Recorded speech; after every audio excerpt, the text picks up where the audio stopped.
Welcome to Haunted Midnight Stories. Here are 3 true creepy Craigslist stories. Before we get started, I'm a new channel and subscribing motivates me to carry on posting new content as it takes a good amount of time browsing the internet to find the most interesting real-life stories just for you. I had been trying unsuccessfully for over a month to sell my late father's prized mid-century hi-fi stereo record player on Craigslist. He had owned it since the 1960s, when he was a young audiophile obsessed with the latest stereo technology. It was a beautiful vintage Macintosh system, all wood cabinetry and glowing vacuum tubes, that he had meticulously maintained over the decades. For me, it was far more than just a piece of equipment. It represented countless fond memories of growing up listening to my dad's jazz records spinning on that turntable. But the market for analog audio gear had dried up long ago, so I was having no luck attracting serious buyers, just tire kickers and lowballers. With money tight after Dad's passing, I had finally decided to lower the price substantially and take the first decent offer. One Sunday evening, I received an email from a guy named Matt who said he was very interested in purchasing the Macintosh to use in his man cave. After exchanging a few messages, we agreed on a price that was fair if not ideal. However, Matt lived over 2 hours away near the state border, so we decided to meet halfway at an old highway rest stop to do the exchange. In retrospect, choosing such an isolated location late in the day was an incredibly stupid decision on my part. That Tuesday after work, I loaded the 100-pound record player carefully into my truck and began the long drive to meet Matt.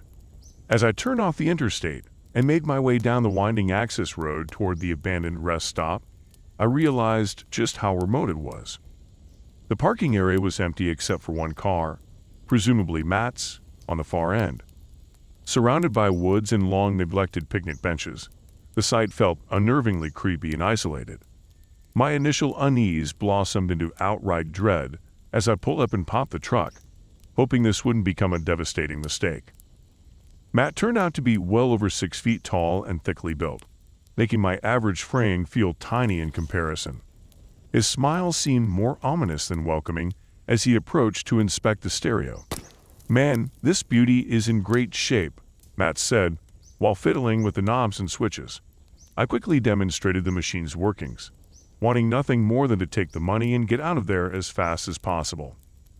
"Yep, she's a real beaut, just like the ad said. Got the cash right here," Matt continued as he pulled a bulging envelope from his coat pocket. I tried to avoid obviously glancing around the deserted rest stop while counting the bills. Everything seemed in order, so I hastily stuffed the cash away, thanking Matt and turning to leave. But before I could get back in my truck, his smile vanished. "Hold up now. I gotta check it really works before we part ways," Matt said firmly. "Got a record here in my car, just give me a minute to grab it." My body tensed as he walked off into the growing darkness, presumably toward his vehicle on the other side of the lot. I surveyed the surrounding forest getting swallowed up by night shadows. A wave of terror washed over me at the vulnerability of my isolated position. Matt soon returned from his car, but without any records. Instead, he hefted a large tire iron, his eyes now cold and predatory. I stood frozen for a split second before the instinct for survival kicked in. I sprinted for my truck, hearing Matt's pounding footsteps gaining ground behind me. As I turned the ignition, his tire iron crashed violently into the rear frame, just missing the taillights. Jamming the gear shift into drive, I tore out of the parking lot at top speed with Matt in pursuit, waving his weapon and shouting. My pulse pounded in my ears as I careened recklessly down the dark wooded access road leading back to the highway. Matt was trying to smash my tires and run me off the road, but somehow I managed to keep just ahead of him. At the highway ramp, I burned rubber verging onto the interstate, glancing back to see Matt standing there fuming and defeated. I sped home well over the speed limit, constantly checking my mirrors while awash in cold sweat. Only after locking the front door behind me did I start to calm down, though my hands kept trembling for hours. Still in shock, I called the police non-emergency number to report the incident. An officer came by the house to take my statement, but he seemed strangely unconcerned with the details. "These Craigslist deals go south all the time," he said with a dismissive shrug before leaving. His indifference toward what had been a harrowing ordeal for me was aggravating. Didn't he realize this maniac was still out there, likely hunting his next victim? I resolved to do some online investigating of my own. Late that night, I'd searched old Craigslist ads from Matt's region, looking for clues. Eventually, I came across a recent listing advertising what appeared to be the same vintage Macintosh system I had just sold. The pictures weren't great, but I could swear it was mine, now being offered by Matt at a very low price. My blood turned to ice as the implications set in. This predator was using online sales to target and harm people while getting rid of the evidence afterward. The next morning, I rushed to the police station with these new findings, insisting they investigate further. This time, the duty officers took me much more seriously and were able to positively identify and locate Matt. It turned out he had attempted similar attacks on other unsuspecting online buyers after luring them to remote spots. Thanks to my persistence, the cops believed they had stopped a nascent serial offender in his tracks. I was relieved to have helped prevent others from becoming prey. In the aftermath, I am far more cautious using Craigslist or any anonymous marketplace now. I avoid remote meeting spots and will only transact expensive items in busy public settings. That horrific close call was enough to make me very wary of trusting strangers online, regardless of how appealing an offer might be. Protecting my personal safety is far more valuable than any monetary deal in the end. I'm just thankful I escaped relatively unscathed with a valuable lesson about the potential perils of places like Craigslist. My dad's old turntable simply wasn't worth risking life and limb over. I had wanted a dog for as long as I can remember. Growing up, my parents never allowed pets, so it was always a dream of mine to have a furry companion once I got my own place. But between my tiny studio apartment and chaotic work schedule as a nurse, it never seemed like the right time to adopt. That all changed one Saturday morning when I was browsing Craigslist on a whim. There it was, a post too good to be true. Free puppies. Various breeds, the heading read. I clicked through skeptically, waiting for the catch, but the listing was short and simple. Just had an unexpected litter, looking to rehome the pups before they get too big. Come meet the parents and pick your favorite. It included an address not far from me along with a phone number. This seemed like a dream come true. I immediately messaged expressing strong interest in my flexible schedule, then tried not to obsess as I awaited a reply.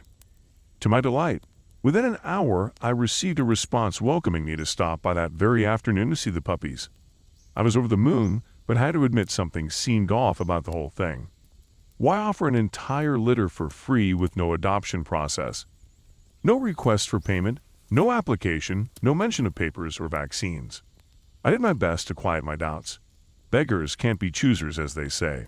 And I had been begging the universe for a furry companion for years. After a hurried lunch, I made my way to the address listed. A small house on a quiet residential street. The yard was overgrown, and the roof sagging a bit, but nothing overtly alarming. I took a deep breath and knocked, heart racing with excitement and nerves. The door was opened by a man who looked to be in his 30s or 40s, with a scruffy beard and tired eyes. He motioned for me to come inside when I explained my interest in the puppies. He led me down a dingy hallway of the backyard, gesturing towards the exterior door. I stepped outside to see a pile of squirming puppies tumbling around in the grass. At least 10, maybe more, in all different colors and sizes. My heart melted instantly. Off to the side, 2 adult dogs that looked to be pit bull mixes lay watching the puppies indifferently.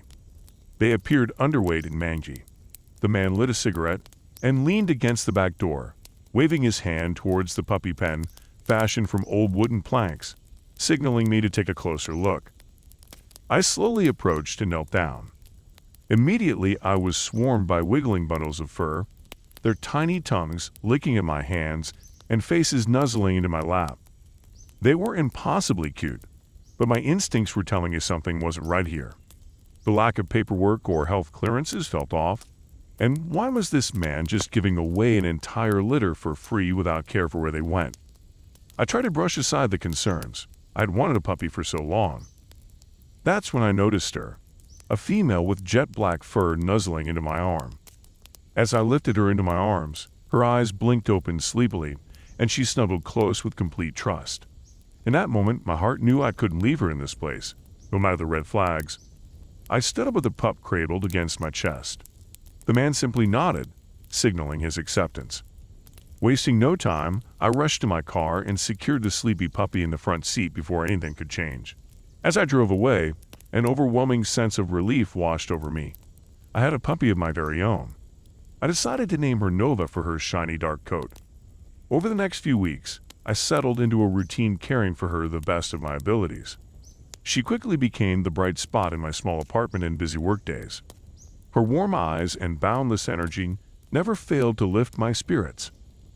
But in the back of my mind, doubts remained about Nova's origins and the man's intentions that day. Why had he been so willing to hand over a defenseless pup to a stranger? His operation seemed like a warehouse, not a caring home. And his reasons for the free puppies seemed dishonest. I couldn't shake the feeling I had narrowly avoided becoming part of something insidious. One restless night after Nova had worn herself out playing, I decided to investigate the man and his history. Sitting at my laptop, trepidation filled me over what I might uncover. It didn't take extensive searching to reveal a chilling pattern tied to his address over many years. Complaints of neglected animals hoarded in horrendous conditions. Neighbors reporting strange noises and all-night comings and goings. Worst of all, a case where over a dozen abandoned puppies were found dumped in a local park, rumored to be linked back to his operation. The pieces clicked into place. He was running a backdoor puppy mill and dog-fighting ring under the guise of rehoming. I felt sick realizing how Nova and I had nearly been pulled into his abusive criminal underworld. He used free ads to lure in well-meaning people to fund his illicit schemes. The puppies were merely bait, of no concern once they outgrew their usefulness. It was utterly heartbreaking and infuriating. Over the following days, I contacted every local authority and animal group I could report what I had uncovered and urge immediate investigation. Thanks to the evidence compiled, officials have finally been able to build a case against him. On a joint raid last week, over 24 neglected dogs and puppies were rescued from the horrible conditions and brought in for urgent care and adoption. Meanwhile, the man now faces numerous charges for animal cruelty and fighting. Without everyday people being willing to speak up, men like him often slip through cracks and continue their harmful deeds. As for Nova and I, we now spend our free time volunteering as a certified therapy animal team, bringing comfort and joy to seniors, hospital patients, and anyone else who could use a furry friend. Despite her troubling start, Nova's affectionate nature reminds me every day of the importance of using my voice to protect the well-being of others, both human and animal. I'm just grateful that answering one risky online ad unexpectedly brought my best friend into my life, while also unveiling injustice that I now feel bound to speak out against. Wherever Nova came from originally, she's home now. When I saw the Craigslist ad seeking help on a small family farm, it seemed like the answer to my prayers. I was struggling to find decent work, scanning the job listings day after day with no luck. The construction jobs I've been doing were backbreaking and didn't pay nearly enough to cover my bills. But that farm job, the ad promised good steady pay for what sounded like easy work tending to animals and doing repairs. I was used to hard manual labor, so this seemed perfect. I quickly sent in my application, hoping I'd get hired. The very next morning, I got a call from a man named Jack saying he wanted to hire me. His gruff voice made me uneasy, but I told myself I was just jittery about this opportunity. We agreed I would start Monday. I could barely contain my excitement all weekend. This job was going to change everything. Monday morning, I drove out to the address Jack had given me. Right away, I knew something was wrong. The property was very remote, down a long and nearly hidden dirt road off the highway. When I finally arrived, my heart sank. The farm looked completely run down, with debris and junk scattered everywhere. The house and buildings appeared to be collapsing in on themselves. This was no tidy family farm. It was more like a junkyard. Despite the bad feeling in my gut, I got out of the car as Jack emerged from the decrepit house. He looked just as unkempt as the farm, tall and solidly built with cold, calculating eyes. I thought about turning around and driving away right then. but I was desperate for the money and held out hope that maybe the work itself wouldn't be so bad. Jack brought me inside to fill out forms, and the interior was just as filthy as the exterior. Garbage and old food were piled up. There were stains everywhere, and the whole place reeked horribly. Jack explained that his wife used to keep the place tidy, but she left him years ago. I felt immediate pity for any woman married to this man living in these conditions. After the paperwork, Jack took me to start work cleaning out the chicken coop. I asked if he had other employees to help manage a property this large. He grimly told me that no one else had been willing to take the job after seeing the state of the farm. I should have turned and run away right then, but I ignorantly thought I could handle it. The coop was horrific: rotting straw, dead chickens, flies everywhere. Jack casually mentioned it hadn't been cleaned in months. The stench was unbearable, and I felt like vomiting. But I forced myself to start shoveling, thinking of how badly I needed the income. By the end of that first back-breaking day, I smelled like the inside of that foul coop. Exhausted and filthy, Jack called me in for dinner. The slop he served looked and smelled inedible, but I choked some down to be polite. After, he said I'd be sleeping in the tool shed from now on. I didn't feel like I was in any position to argue. The next few weeks were grueling. Jack worked me relentlessly from sunrise to sunset, doing every manner of dirty, strenuous task. Mucking barns, weeding the sizable vegetable garden, hauling heavy bags of feed. My body ached constantly. The labor was far harder than Jack had suggested, and the summer heat made it dangerous.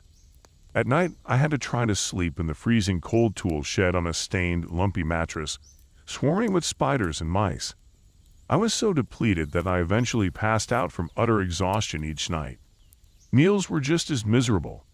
Jack served the same foul-smelling slop every night.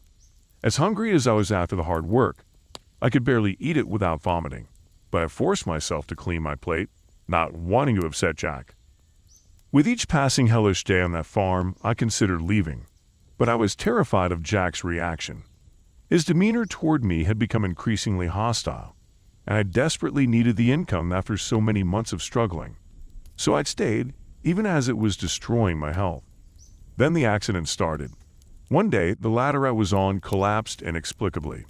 A few days later, the tractor I was driving suddenly died in the middle of the field. Each time, Jack showed no concern whatsoever for my well-being. He only reminded me to be more careful in an ominous tone. It became clear he was sabotaging me, and I knew I had to escape. One night with Jack asleep, I hurriedly gathered my belongings from that tool shed that had been my wretched makeshift home, and I drove off into the darkness down that dirt road, flooded with relief. Looking back, no amount of money was worth what I endured on that godforsaken farm. I'm lucky I got away in one piece. Now, I listen to my gut in situations that don't feel right. Desperate people like me can be easily taken advantage of and put in danger. I won't let that happen to me again. I may still struggle, but staying in an abusive situation is never the answer. I'm just grateful I made it out to see another day. That Craigslist ad lured me into a living nightmare, but it taught me to value my safety and dignity above all else. If you enjoy these stories, share your thoughts in the comments below. And if you had similar encounters, please share your experiences too. Thank you for watching, and please like and subscribe as it supports me a lot.